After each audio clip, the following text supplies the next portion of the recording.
असावरी, नक्की काय चुकलं रे आपल्या मुलांच्या बाबतीत? त्यांना हवं तसं वागू द्यायला नको होतं का? मग काय प्रज्ञा आणि मोहन सारखी बंधनं घालायला हवी होती, पण त्याचे परिणाम तर जास्तच वाईट झाले आहेत. हो रे, पौर्णिमाचं ते सगळं बघून मी खूप डिस्टर्ब झाले. आज बोलता बोलता मोहन म्हणाला, आमच्यापेक्षा तिला मित्र जवळचा वाटला.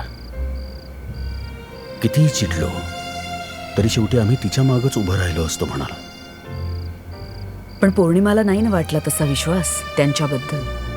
पण आपल्या मुलीला वाटला, म्हणून ती मदतीसाठी आपल्याकडे आली. स्वतःचं डोकं चालवून भलतंच काहीतरी करत बसली नाही. हो रे, कारण तिला आपल्याबद्दल विश्वास वाटला. काहीही झालं तरी आपण तिच्यासाठी वाटेल ते करणार. पण आपण असंच वागत राहिलो. असंच म्हणजे आपण काही वाईट नाही वागत आहे तिच्याशी. आपल्या जागी इतर पालक असते ना तर त्यांनी इथलं काय काय केलं त्या असतं इतर माहिती? पालकांसारखे आपण नाही असं आपण स्वतःला सांगत आलोय ना.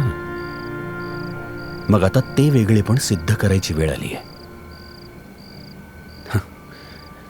दुपारी रागाच्या भरात मी म्हणालो, सगळं संपलंय. मला वाटतं आपण हे विधान खूप कॅज्युअली करतो.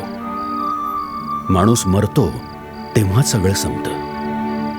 मग खरंच काहीही करणं शक्य नसतं. पण तोपर्यंत जे शक्य आहे ते आपण करत राहिलंच पाहिजे. आपण दोघं इतके डिस्टर्ब झालोय, इतके घाबरलोय, तर तिचं काय झालं असेल? ती आत्ता तिच्या रूममध्ये एकटी आहे. आपण तिच्याजवळ असायला पाहिजे.